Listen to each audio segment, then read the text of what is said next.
Hello everyone and welcome back to the show. This is Tie the Knot with Emeka the Romantic Mochega. Thank you so much. Thank you so much for growing this channel.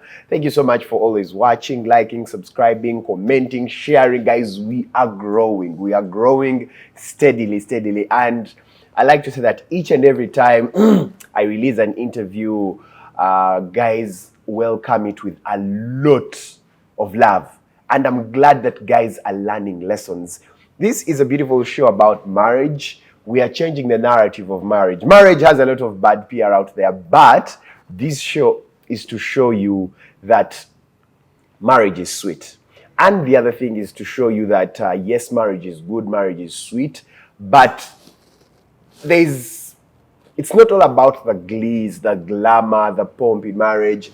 People go through challenges and couples come here and share their challenges and you get to learn the lessons and how to go by it. Now, today's show is different. It's a bit different. Today we're going to be looking at how to deal with grief, how to deal with loss of your partner when you've been married for a very long time. I believe there are people out there with such experiences and they're asking themselves on how to go by it. Today, I'm hosting my good friend for very many years, Pastor Apollo Kaggwa. He's here to share his story. Pastor Apollo, please first introduce yourself to the viewers. Thank you. I use this camera. Yeah, that one. Hey, viewers, I'm honored to be here with Emeka. What a blessing.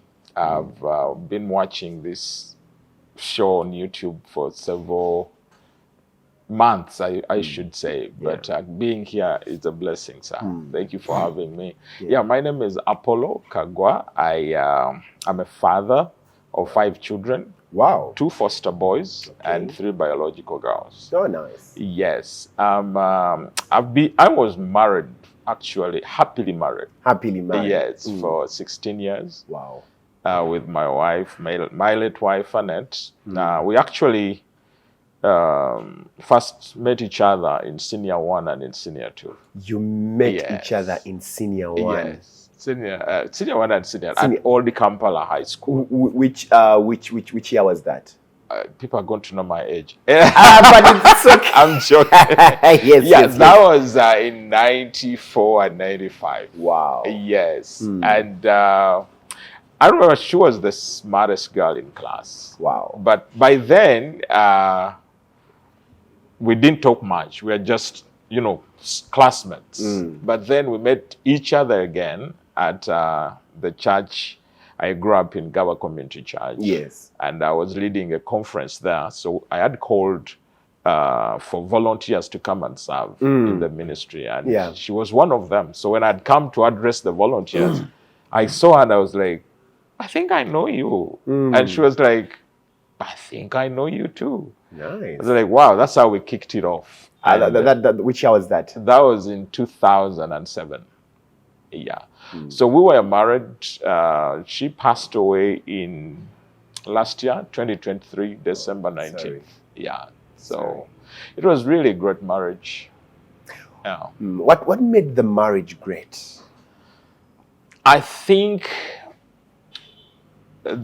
I could talk about it in the moments that we had. Yeah. Those moments of remembering our history. We had this thing of every time it was towards our wedding anniversary, we used to have those moments of just going back, thanking God where we've come from. Yeah.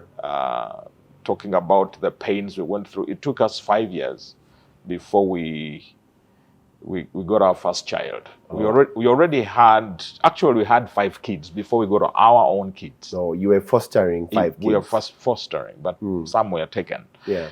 So such moments kind of built us together. The pain of waiting, and then the joy of having a kid. Yeah. We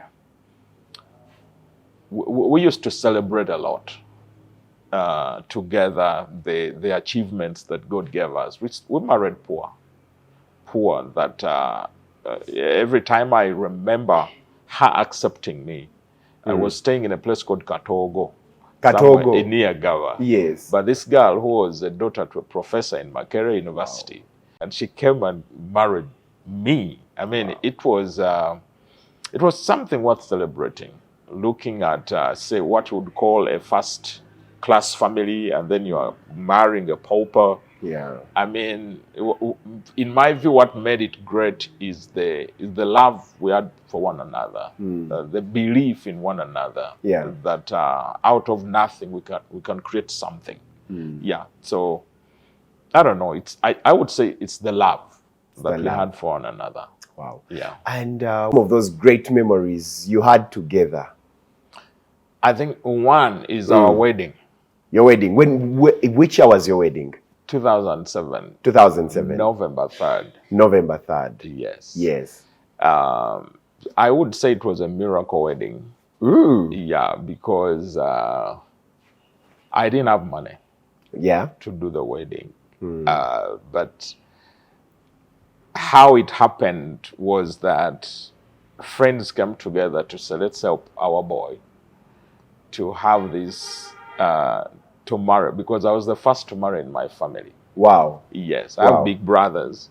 But then people were excited that finally in Salongo's family, we have a boy who is marrying. Who is marrying? You're the firstborn, or? No, I'm not. Hey. Yeah, probably the fourth last. Oh, fourth last. Yes, that's another story. Yeah. But I think the fact that finally everyone was happy for us, it was really a nice wedding, but a wedding made by people. So we remember those memories. Yeah. And but also other memories we had was the first time we both got a plane. The first time you both got to a plane? Yes. I used to travel, but she had never traveled. Yeah, so when she came, she pranked me that she had not gotten a visa. Oh, which country was that you were going to? The US. The US? Yes. How long was that after your wedding? After 10 years. After 10 years? Yes, after 10 years. No, after 12 years. After 12 years? After 12 years. So, because I used to travel, but she wasn't traveling. And we used to love to travel together. Yeah. So, and then she pranked me. I was like, it's all right, they didn't give me a visa. Then after like a minute, she bursts out and laughs and is like, I was lying to you. Wow. I mean, I just remember that I cannot, when you ask me good moments. Yes. To me, that was one of the best. But then also the first time we got our own child. The first time you got your own child. Because it was after 5 years of waiting. Yes. And then finally we see this girl. It was tears of joy. Wow. Tears of joy. Because actually before then she had miscarried like twice. Yeah, miscarried like twice. Jesus Christ. And then finally we get a baby. Wow. Yeah, that was, such moments really are still fresh in my memory. Yeah. Yeah.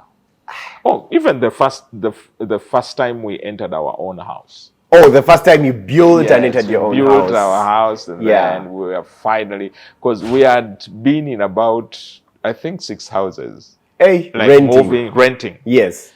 But then when we finally settled in our own house, we were like, oh God. Thank you. You're a good God. We remembered the Katogo. The Katogo. The Katogo house. Yes, yes. That we first entered after our marriage. Yeah. Yeah, it was just a time to celebrate God. Yeah. So, during the 16 years you were together, married to her, what made your marriage stronger? Because I remember you, every time you talked about her, you talked about her with a lot of love, with a lot of joy. So what made that marriage stronger? I think it is the faith we had in one another. I knew myself. Yeah. I knew her. She knew me. I knew her. I knew her to be a background person. Yeah. And I didn't force her much to be on the front line. She also knew that I love, Lugano word is Butala. You It's love not Mutala. Mutala, but it's being on the front line. Yes, you love being on the front line. Yes, and we both supported one another. We didn't try to change Each each other to be who they are not. So we supported each other in that. And she loved doing things in the background. Of course, over time, I started to encourage her to, teach, and she kind of picked it up. Wow. And she did it well. In church? In church. But most of her life, she used to love being in the background, and I respected that. Yeah. Yeah, and she also supported my being on the stage up there, charging people. So that's one. Then the other thing is the trust. I trusted my wife a lot, that if she told you this, that was it. And that if I told her this, that was it. That trust, I think, helped us stay together and made our marriage strong. But I would say also the affection we had for one another. I think I'm a soft guy, I would say. Yeah. Yeah, and she knew me in that line, that there are things that could make me cry. So she didn't tamper with, with certain areas of my life. Yes. But I also knew her as a very strong girl. Yeah. She was strong, and she didn't want to see tough moments. So sometimes I used to deal with my own stuff before I, before you tell her. Before I tell her. Yeah. Though she was strong, but she also needed that comfort that she's in a safe place. Yeah. Yeah. So I didn't. Many times I used to deal with my own stuff. Sometimes I used to tell her after it has happened, I've dealt with it, than always bringing, stuff on her. Yeah. Wow. What lessons did you learn from her for the whole time you were with her, the time you were married till the time she passed? I think I learned how to love. You learned how to love? Yeah. Annette was a lover. In the sense that she knew all my mistakes. She knew all my weaknesses. But she chose to love me. Yeah. She loved me regardless. That's one lesson I learned. How to love someone with many flaws, and she's still passionate about you, and she will go all the way to defend you. Yes. I learned that from her. But also I learned patience. I've not seen a person who is as patient as she was. To have kids that you don't have a clue about, and you accept them because we accepted kids 1 year after our marriage, kids that looked, street kids. Oh. And here you are going through the mockery of people asking you, where is the child? Why aren't you giving birth? All that, and then you accept kids that you have no clue about. Yeah. I learned patience from her, and we grew. We raised these kids to a point that one is finishing university. Wow. Another is just joining university next year. I mean, when I look back, I'm like, only a special woman with a high level of patience can do this. So I learned that, but also not to be materialistic. She wasn't. There are many times, Emeka, that people gave us gifts as pastors. Yeah. And she was like, no, someone gave us land. Are you for real? Oh, yes. And she was like, we are not taking it. Why? Register it in church. Why? Yeah. That was her. Even, I remember our dating, girls, when you are dating and she's asking you this, she's asking you this. I struggled giving her money. Seriously, struggling. Like, John, you need something. No, it's okay, you keep it. Wow. To be for our family. That was her. She was something. Yeah, I always thought she was an angel in black skin. Wow. That was her. So I learned to live life simple. Yeah, the saddest moment is that she left at a time when I started to feel financially stable. You know, to repay her for all the sacrifices she made. Yes, those are some of the things that still keep me cry. That probably I never did my best. But the good thing, before she died, she gave me a very nice hug. Said, "Thank you for taking care of me." I think 8 days then she left. Yeah. Wow. She was something. Yeah. Yeah. Okay. So let's get to the part that when the part of her demise. Do you mind sharing what caused it? I don't mind. It's okay. So Yeah. please. Yeah. Annette first fell sick, I think, in 2020. And she complained of something in her chest. Yeah. And then she went to a certain doctor somewhere here in Mengo. And she was like, I think that's ulcers. Yes. So we started some medicine for ulcers. And then after 5 months, she was like, but this thing is still disturbing me. I was like, okay. She has a sister who told her, let's try herbal. Which year was that? That was now in 2021. And we were like, okay. So we started doing those herbals. Yeah. Because they told us you won't have good medicine, Muzungu medicine, for ulcers. So we started doing that. But then one day our Musao, I don't know if it was a doctor Musao, and he told us that, you know what, you first go to hospital, do a scan, and see exactly what's happening. So we went to Mengo, and then she was checked, and the doctors told us that she needs surgery, that she has some cancer is developing in the stomach. Wow. That was scary. I'd never thought of anything like that, because I lost an auntie to cancer. Yeah. So that one really shook me.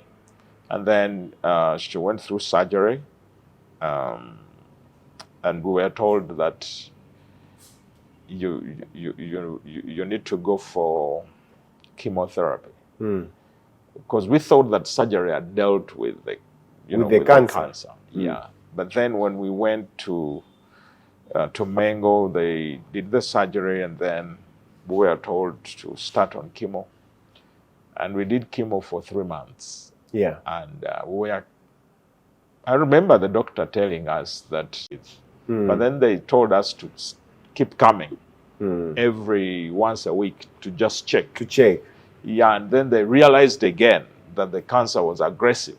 Wow. Yes, and then they put us on a 6-month, program for chemotherapy, and that's when I started to see her, getting weak, losing air because I think of the medicine. Then after 6 months, we were told to stop, so we stopped for a month, and then we went back, and the thing had become so aggressive. Yes. Well, what I didn't tell you that the surgery took 3/4 of her stomach. What? Yeah, it was stomach cancer. Yeah. So it was a tough season. That the more we did chemotherapy and the more they changed the medicine, it started to become expensive. At some time, a dose was $2,000. Wow. Yes, and we were told that it's going to be like 6 months of that. She started to get weak, getting weaker. The girl that, Annette was a beautiful girl. I started to see her change totally. I mean, I used to love her legs, but I remember the legs giving way, everything changing about her. Generally, for a full year and a half, I was living with a patient who who I loved as a wife, and yet you're seeing her die every day. So it's a moment that every time I think about it, makes me cry. Sometimes when you are in public, you appear strong, but when you go back and you still see those pictures, you want to see her back. You want to reminisce on those memories that you had. Cancer is bad. It's bad.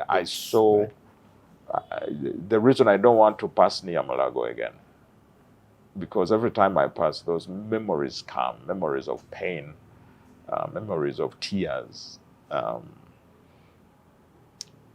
Sorry, it was a tough moment. Yeah. Sorry about that. Yeah. And the doctors said that she's going to be fine, and boom, here you are. Yeah. It's back and it's aggressive. Yeah. I don't know whether it was their machines, because at some point we reached a point and they're like, you're just giving us medicine. You're not telling us what's happening. Yes. Because do you know what it means waking up at 3 a.m., drive, go to Mulango? Because by the time you reach, people are already there at 4 a.m. because you have to get a number at the Cancer Institute. If you come first, you see the doctor first. So sometimes she was so weak and we had to leave home, say, by 7. So 7, you reach 9. But you see the doctor by 3. Yes, but you have a sick person who is dying every day, and you can't help because there are so many other patients. Actually, the first time we went, Anette started to pray for other patients, like, that radical Christian. By the time towards her death, the people that looked bad at that time, I think they needed to pray for her, something like that. The doctors, in my view, either some of them were students, they didn't know how to deal with certain cases. Because how come that all the monies that we were paying, nothing was changing? Everything they told us to do, we did. I don't want to blame anyone. Yeah. But of course, those questions come that you told us to buy this medicine, buy. We bought everything. Emeka, I bought medicine even from the States that I thought would work. It didn't. Up to now, I ask myself, how did my wife die? Up to now. Sometimes I'm driving and I stop a little bit and I'm like, how? The questions just don't stop, because it's like Annette was created for me, I was created for her. Like me being here and she's not here. It's like a lie. Yeah. You haven't come to terms with it. Let me say, it is hard to lose a wife. The questions never stop. You can't stop getting annoyed. You can't stop asking yourself. You can't stop trying to blame yourself sometimes. Probably I would have done this. Probably I would have done the other. I know I'm a man of faith, but death kind of changes your Perspective. Totally. Losing a wife is because this person is you. It's you. You are one. Like the Bible says, the two shall become one. You actually become one. And then your person is no longer there. You can't stay the same. Yeah. Wow, sorry about that. And after her demise, how have you been, like, able to cope up with life? I would say that I find hope in God, and that's not a cliche. I've really seen it. I decided not to stay away from ministry because if I did, I would have broken down. At some point, I've never tried booze. I've never tried anything. But at some point, I thought about it. You thought about it. Oh, yeah. Just do something weird. But I think staying in a ministry helped me. But also, looking at Anette's kids, they give me a lot of energy. Like, I don't want to leave them. I, in fact, wanted to come with them here. Yeah. I just love being around them. Because we ask each other questions. You know, we laugh together. I love those girls. They kind of give me that. They kind of cover my void. Yeah. So I think being more in ministry, being around, you know, my church family, but also my biological kids, in a way, they make me forget the nonsense that I'm going through. Yeah, that's how I'm dealing with it. Yeah. Yeah. What was the most challenging part about her death? That I was not there. I'd just left 35 minutes. Yes, I'd just left. Because when you have a patient in your home, you kind of read their, you know, way of dealing with it. Because I'd prepared her everything, like my responsibility as a husband. You make sure she has bathed. Yeah. You make sure she has eaten. You make sure she has done her medicines, and then you can rush out. I was rushing actually to church. Oh, yes. Yes, there was a document I had to sign. Just if you're not in that you go over there. That's when I get a call from her sister. And all I had was tears. It scared me because I'd left Anette in a condition. Of course, she was sick, but knowing a sick person, you know, you've like studied her. She will survive the next 1 month. So I didn't expect her to die. So just moving out, I wanted to be there. I wish I was there at least for her to go in my arms. So it pains me that I just left.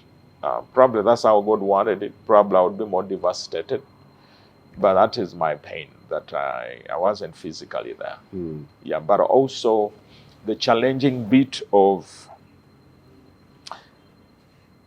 seeing your loved person, Emeka, her life ebbing away. It's painful. Her body had changed. Everything about her had changed. The pain of seeing her go, that one can never leave my memory. Like daily, you are seeing her losing life. It is something that takes long, you know, to go. Yeah, so sometimes you wish these memories can leave your mind, but it's hard. It's hard. Then the other part is when the sisters came to our bedroom and they were taking out her stuff. You know, oh man! Every time I remember that, it makes me cry. It's like rejecting someone you love. Letting her go, you know. Oh man, because it's like divorcing when her clothes, her, you know, everything of her was being taken away. I don't want to remember that. You feel you rejected someone. You feel, oh man, I may not say it. It's tough. I know. Sorry about that. And what about the kids? Yeah. How were they able to cope? How have they been able? Man, are they coping? I don't know. But I think my being there is what I think is helping them cope up. Our time together. Every chance I get to be with them, I want to be with them. Actually, the sickness of their mom taught me how to take care of them because she was totally out of the picture. Yeah. I used to feed them. We had a maid who used to like bathe them, but other things, it was me. We're preparing them to go to school, preparing them for church, taking them for lunch, all these things kind of helped me to do what I'm doing now. That all they need more is their dad around. So I'm doing my best to do that. So every chance I get to be with them, I want to be with them. So to answer your question, how are they coping up? I think my presence is what is helping them. But of course, as a Christian, I want to say the grace of God is available to sustain us through. But also, my sisters, my brothers, Annette's relatives, also been there for us to, support us. Annette had different women groups that she was in, prayer groups, so they have been there for us. So we really thank God. But also, my pastor, Pastor Peter, has been a blessing to me. Right from the time my wife fell sick, him and the wife have really been a big support to us, and many other friends in outside Uganda. They have been a very big support to us. So we thank God. Interesting. And it's coming to a year since she died. How's your grief evolved over time? And are there like any turning points?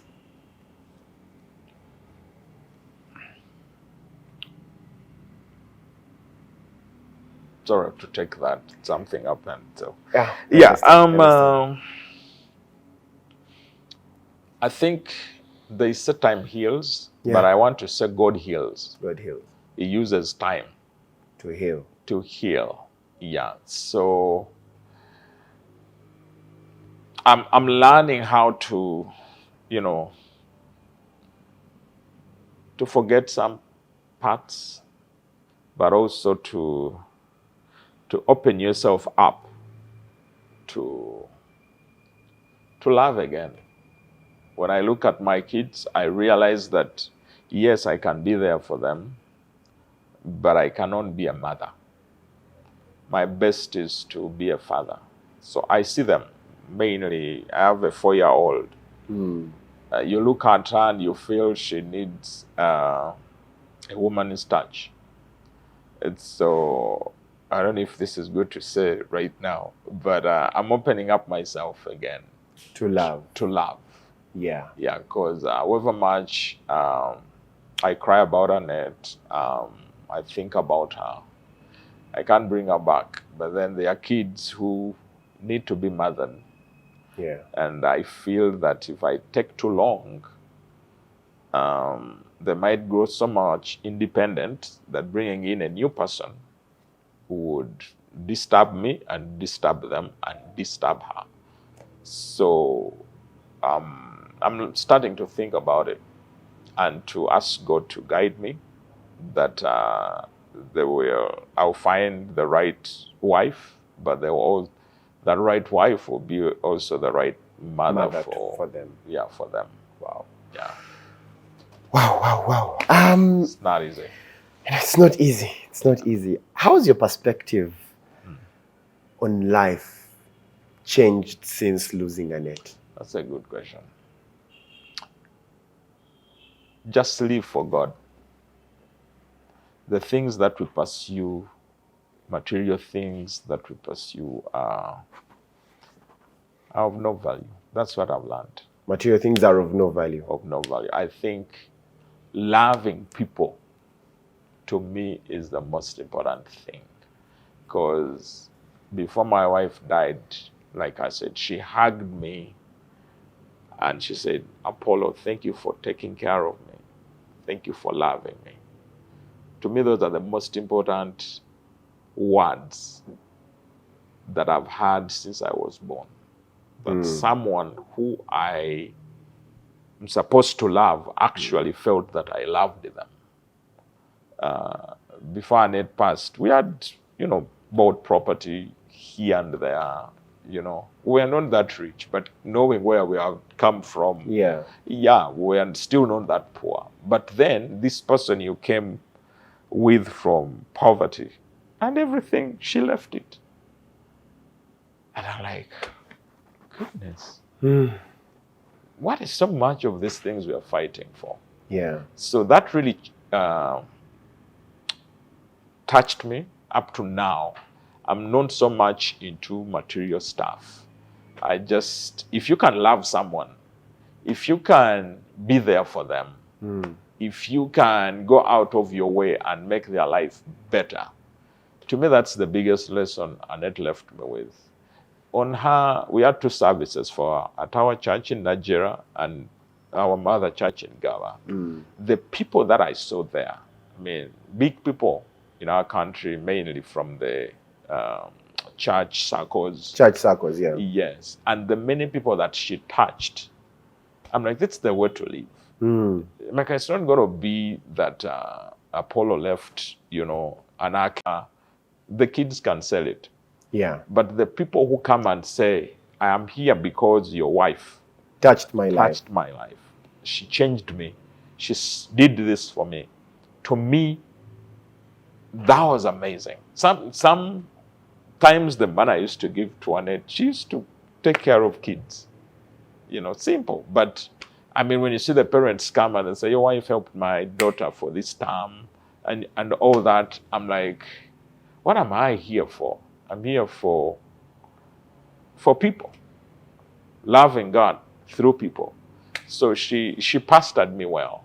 I wouldn't say that I'm a pastor, but I think Annette was a better Christian than me. So I learn a lot every time I remember how she lived her life. Simple, but, intentional. To me, I would say that she changed my life in so many ways. Wow. Yeah.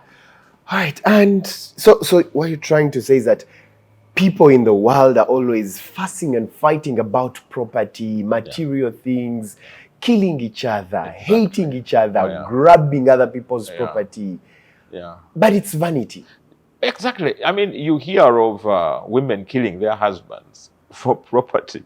And you're not going to have peace. At the end of the day, you'll always look at, because this is all brick and sand and cement.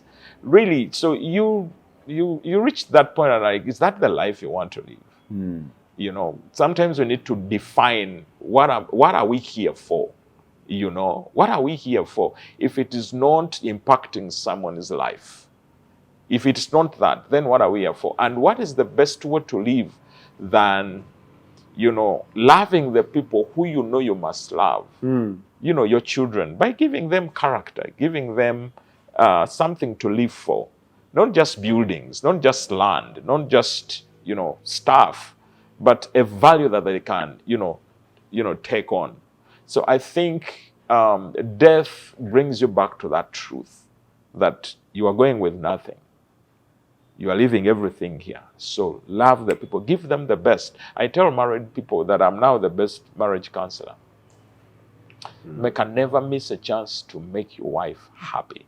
One of the things that pains me, there was a time Annette wanted a dress. We went to Acacia Mall and there was a dress for 500,000. And I kind of felt, it's too expensive. And I'm like, let's go to another place.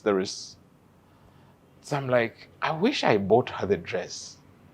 What money was I keeping? Because we were like, let's save for this, let's save for this. There was a time we were saving for a certain piece of land. We bought the land, but she then left it. I was like, she should have had her moment. Let her enjoy the life. If she wants to eat in a certain place, don't talk about the amount. Just go give her a blast. Because the things you are talking about, your daughters will get married Who knows, the husband might even convince her to sell those things. I mean, so if God has given you a wife, make them happy. Do all you can to make them happy. Because she might go before you, and then you remain with those memories of, I think I was a selfish guy. I think I was this. So if you can, I believe in serving, but we think so much of the future and we forget the moment. If she desires something and you know you can do it, do it. Don't deny her the chance of being happy. Because a woman is leaving her family. She's taking on your name. Yeah. She's bearing kids. In Africa, the kids belong to the man's clan or whatever. She's even going to be buried at your home. So she's totally losing herself to you. So if you are going to love her well. Love her in the moment. Love her in the future. You cannot deny her something because you are talking of the future. Let God deal with the future. Yeah. So every time I remember such things, I'm like, I should have given Annette everything. She was one in a million. Yeah. Wow. Yeah. So I'm learning.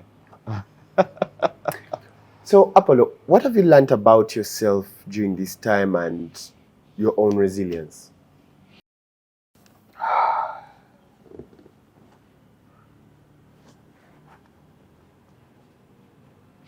I've learned to... okay, what I'm learning about myself is I can't be alone. I thought I'm strong. And not until you have been with someone whom you love and they go. You are a very weak man when you are single. Say that again. You're a very weak man when you are single. Single men. You're Single men. Yeah. Not my words. Yeah. Not my words. Yeah. Mado. Yeah. You are Twine. stronger. You are stronger when you're with somebody. when you're with somebody. Somebody you know is from God. Someone you love. You are stronger. And stronger meaning spiritually, but also even sexually. You are more stronger. Yes. Even in terms of integrity, because you need someone to... There is no integrity without accountability. Yeah. You need to have someone like that. Yeah. So that's what I mean. You are stronger when you are together. Okay. Yeah. So I'm learning to manage my weakness now. Now that I know I'm single, try to be strong again. Yeah. So, but I'm also learning to...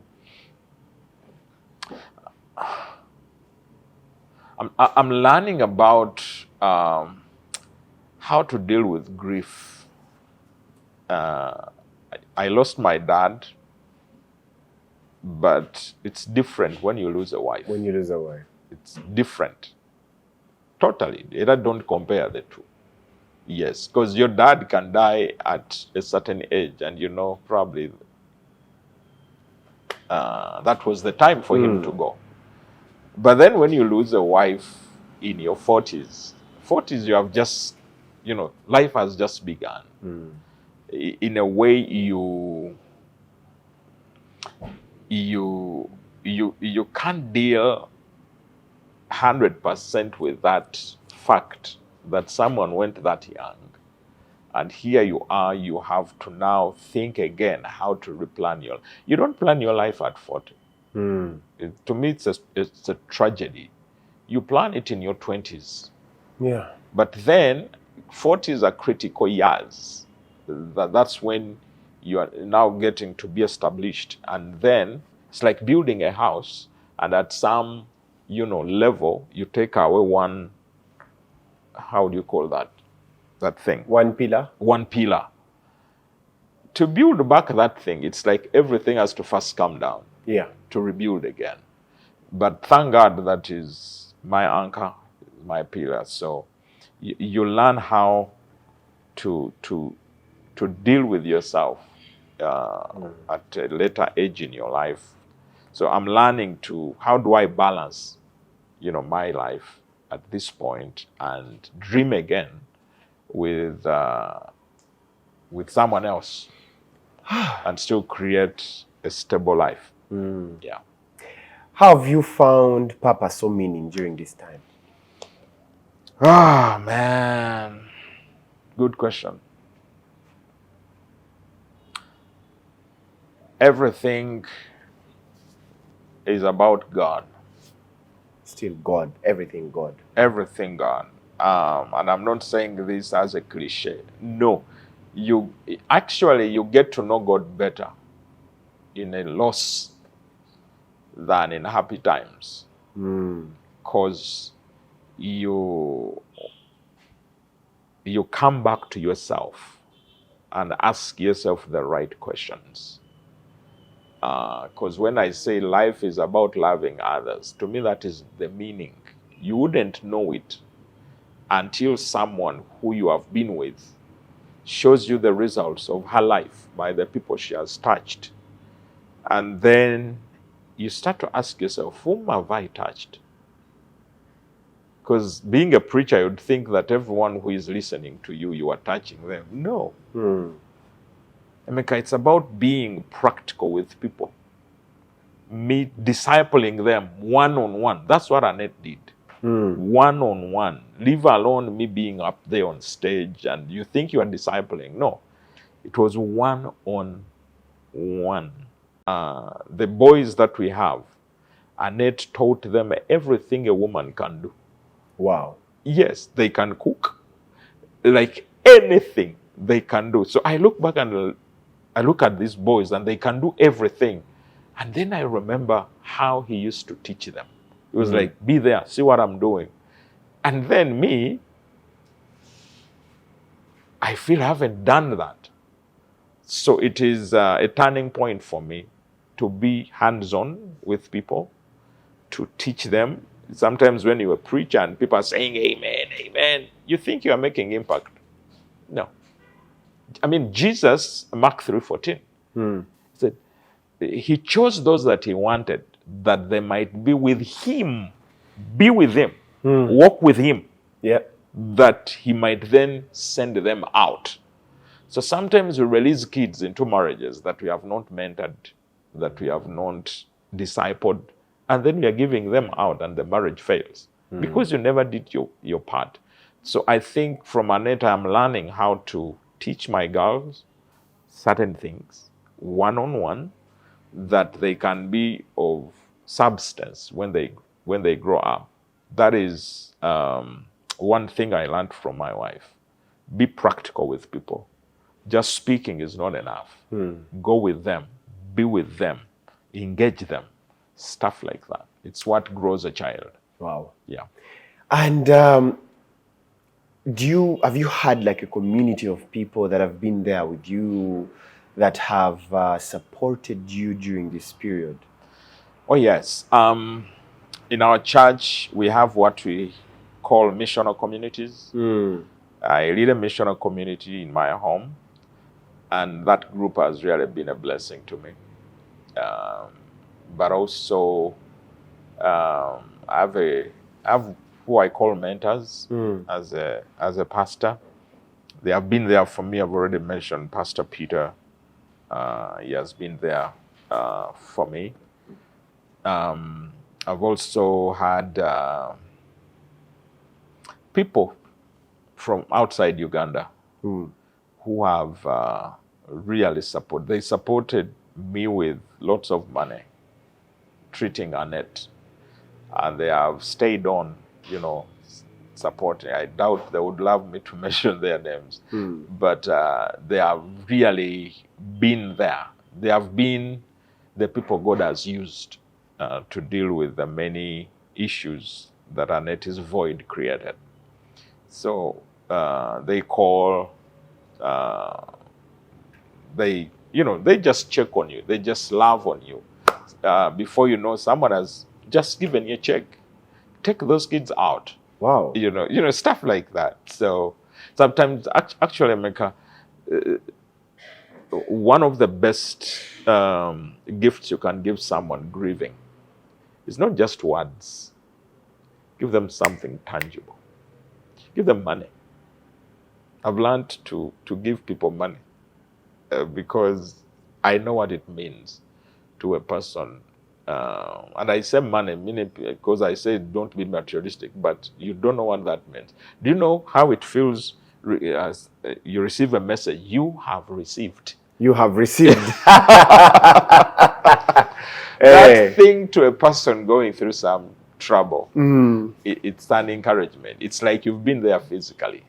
So most times church people love to give a lot of biblical verses, but giving, sending mobile money and then add on a biblical verse, that one will speak a lot. So I've seen that, but I've also done it for others, and I've seen God do amazing things in their lives. Wow. As we are concluding,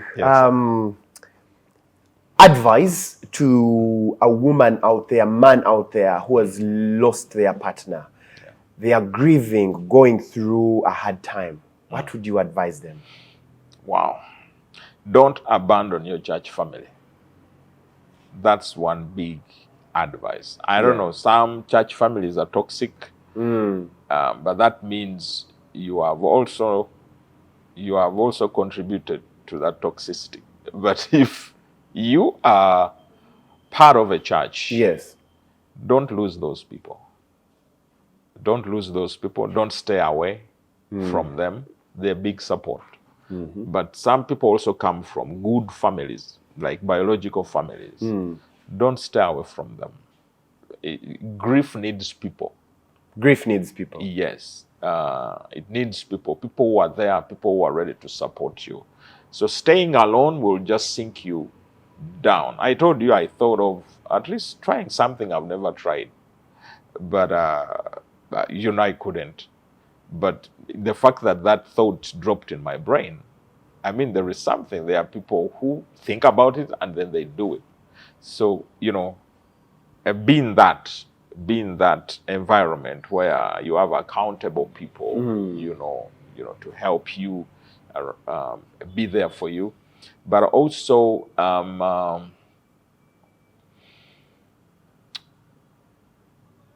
learn to create happy moments for yourself. You have to choose. As long as people are going to be there for you, at the end of the day, it's you to choose whether you're going to be happy or not. So go to environments that, call out the best in you. For me, music works for me. So if there is a good place that has the style of music that I want, I'll go for it. If there are friends that you really open up to so well that you can laugh again. I have a friend, it's called Jonathan. That one we laugh. We talk. With him, I'm not a pastor, I'm a brother. So such people are really good. You talk, open up yourself again. Don't be too sophisticated. Grief doesn't need sophistication. It needs, being you, being real. Say it as it is. So I would say that. Wow. Apollo, thank you so much.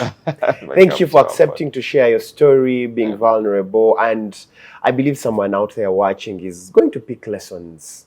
And may God continue strengthening you. May He continue guiding you and leading you, and may He bring you that one person. Guys, it's been a really special, emotional episode. Pastor Apollo Kaggwa, married 16 years, lost his wife, and he's moving on with life. God has been great. It's Tie the Knot with the Maker, the Romantic Muchiga. Thank you so much for watching. Keep on sharing and subscribing. Till next time, God bless you and bye.